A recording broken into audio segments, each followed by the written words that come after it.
When I left Somalia in 2014, I had been a hostage of Somali pirates for almost 3 years.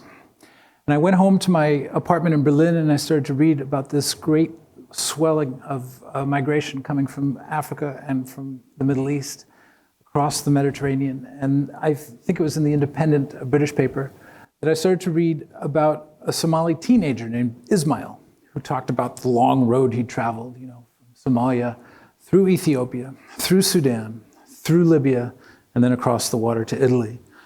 And he said an interesting thing. He said that halfway there, the men he had paid to drive him across East Africa steered him into a camp in the middle of Sudan at gunpoint and put a phone in his hand and said, "Call someone. We need more money. Call your family." And that caught my attention because basically the same thing had happened to me. I was captured on land in Somalia in early 2012 by a gang of pirates, but there were no boats involved. It wasn't on the ocean. It was a matter of an SUV, some young men with Kalashnikov rifles, and a great deal of desert. And eventually they brought me in front of their bosses, who shook a pistol in my face and handed me a phone and said, "Call someone. Call your family. We need money." Now the circumstances were very different. I was captured as a journalist, but I was still in the hands of a criminal gang. Pirates were organized into a sort of cartel or a mafia. And within the first week, they had me on this terrible diet of bottled water and beans and canned tuna. And for some reason, a steady supply of vanilla biscuits and mango juice. Found a picture of the biscuits. They were extremely sweet, but I don't think they made up for the shortfall in calories because in the first 3 months or so, I had lost about 45 pounds.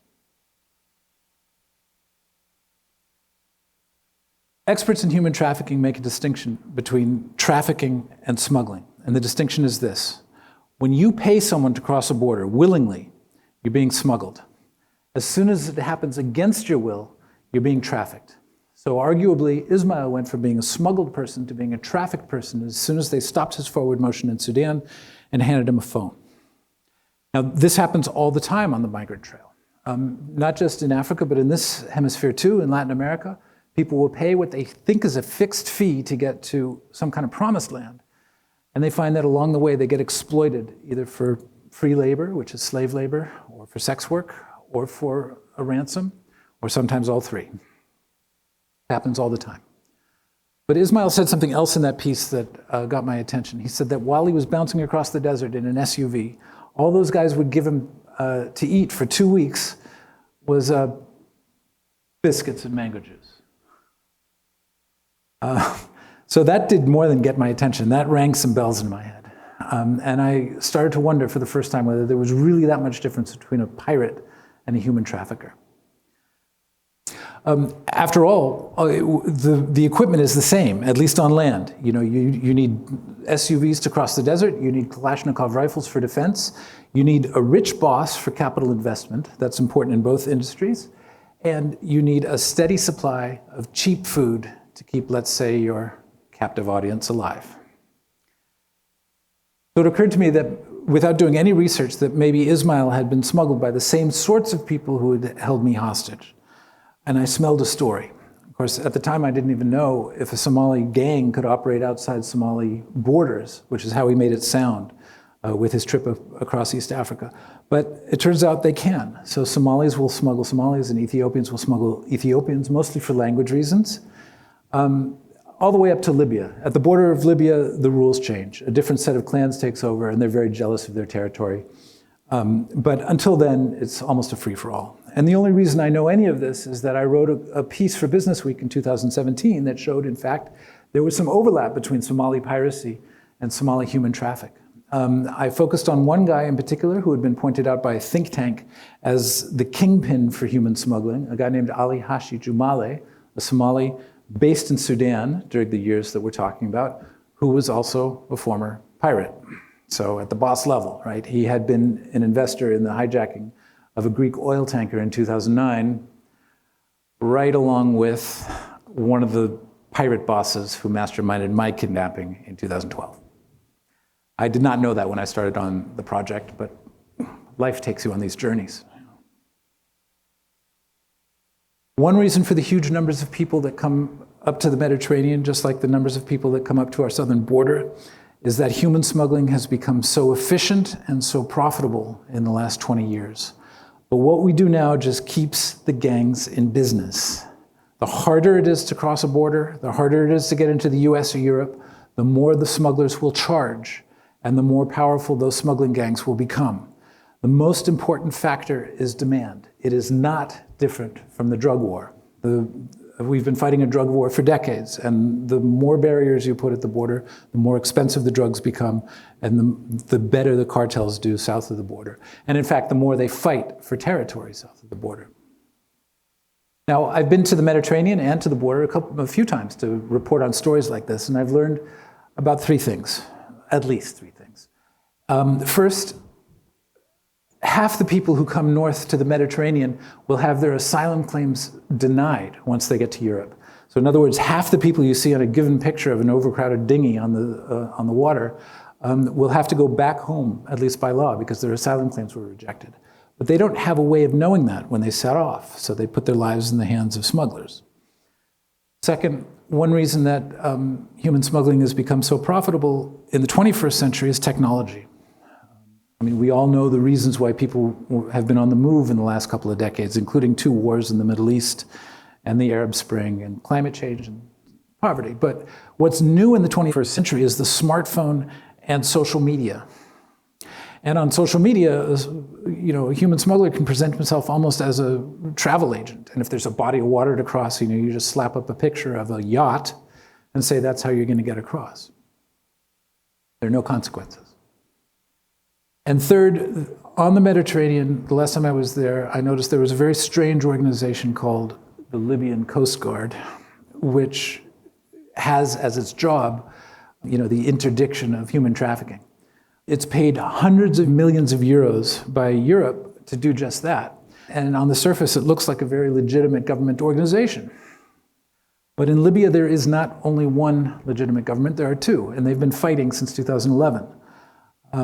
They've fought kind of a civil war to a standstill right now, but the logic of that conflict, just like the logic of organized crime in Libya, is all arranged around the clans, and the same clans that smuggle people near the coast and run these horrible detention centers for people who want to get to Europe also run the Coast Guard ships.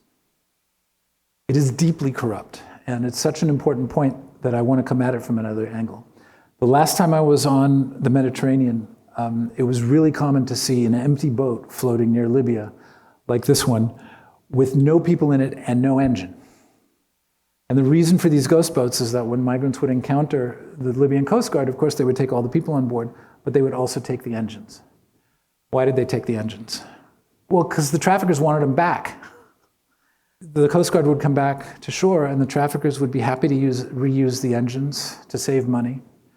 But they were also happy to reuse the migrants, which means that the waters off Libya have become almost like a washing machine that cycles very poor people out and back for the profit of trafficking gangs, and the Coast Guard ships are mostly there to help. This is the same ship that you saw before, and you can see on the inflatable dinghy they're trying to sink there. There's already no engine. So now you can understand why the nonprofit rescue groups on the Mediterranean are doing good work. There are European ships that pull people out of the water, but they belong to an unfortunate cycle. And the fact that the trafficking gangs just want their engines back suggests how thin their profit margins can be. The answer is not to stop offering asylum. The first answer is to improve conditions in the home countries, so they don't want to send people, so people don't want to even leave for the US or Europe for a new life, which often enough they don't even find. But when they do find a good job, sending money home is actually one of the best ways to alleviate poverty in the world. But with political asylum too, our model goes back to the Second World War and mistakes we made during that period, because Jewish refugees obviously needed a place to go because of Hitler. Often enough they couldn't find it.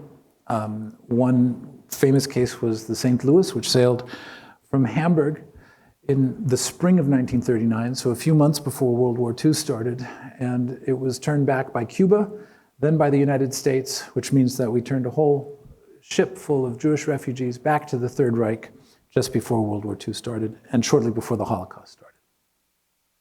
So it's a great and a good thing for a rich country to offer asylum. It would be shameful to do anything else, but we don't need to keep the trafficking gangs in business. So is there a way to offer asylum but still take business away from the trafficking gangs? Well, yeah, we proved there was after the Vietnam War. After the war, a whole lot of people were displaced and they put their lives in the hands of smugglers on the Gulf of Thailand. This became known as the boat people crisis, and it became a complete humanitarian disaster on the Gulf because people were getting killed and exploited. So the US with Canada and the UN got together and tried to make it possible for people to apply for political asylum from Asia. And the successful cases would then be flown by the UN to North America where they could settle in the US and Canada and start new lives. It was a total success. It's one reason you can find decent Vietnamese food in Kansas right now, and it's the answer staring everybody in the face, both in the US and Europe. This is TEDx, so I should ask whether there's a technological answer too. And yeah, until recently there was a smartphone app called CBP-1, which let people apply for asylum from a distance on your smartphone. If you had one, you could apply for asylum from Central America, for example. And if the first steps went well, you could get a permit to travel through Mexico without using a trafficker. And then you would have an interview at the border. And if that went well, you could cross the border into the US, again, without using a trafficker, without using a coyote, and present your asylum case to the court system there. It was a success. North of the border, everybody hated it. The left and the right both argued about it. It didn't work. It was a glitchy app, but south of the border, people did use it and didn't mind using it to travel through Mexico. And here's the litmus test. The cartels hated it because it took business away. But for some reason, it was canceled in January of 2025. My life as a hostage was also my life as a trafficked person. And in a sense, I was not very different from people who get captured by a criminal gang on their way to the US or Europe. Right now, it's a booming business. There are underground networks around the world to exploit people who just want to travel for a better life. And the answers to that business are not different from the drug war. Violence, interdiction don't really help. You have to reduce demand. The question is how. Thank you.